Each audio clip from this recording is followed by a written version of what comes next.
Social Security disability. What is the Global Assessment of Functioning rating?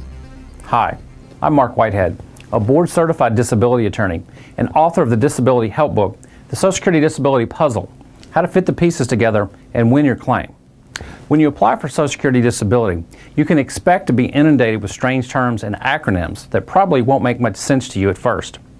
SSA, ALJ, DSM, and others.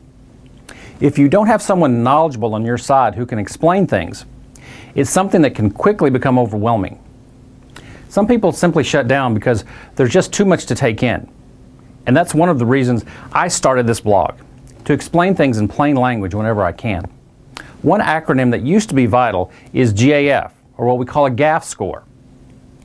It stands for the Global Assessment of Functioning, and it's basically a report from your doctor that talks about what you can and what you can't do on a daily basis.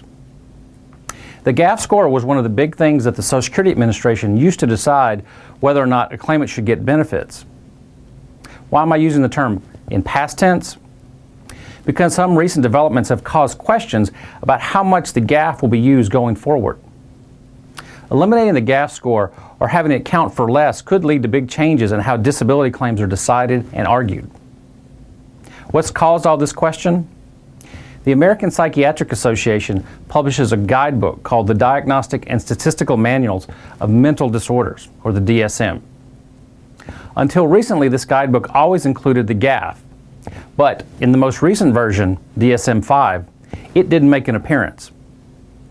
Because the GAF has been so important in disability determinations, this exclusion has led to a lot of confusion and head-scratching, and even panic among both those fighting for benefits and the people deciding whether or not to award them.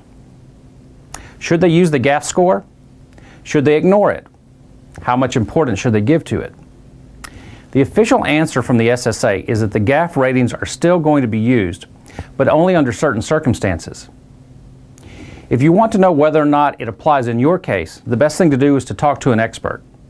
This is important to know going in, because it tells you how much time and effort you should spend focusing on your GAF score rather than looking for other ways to prove your disability. In fact, the best way for anyone to win their claim is to ask experts as many Social Security questions ahead of time as possible before applying. If you have more Social Security questions, check out my free ebook, The Social Security Disability Puzzle, How to Fit the Pieces Together and Win Your Claim. Visit www.disabilitydenials.com for a free downloadable copy, or call 1-800-562-9830 to discuss your particular disability issue. I'm Mark Whitehead. Thanks for watching.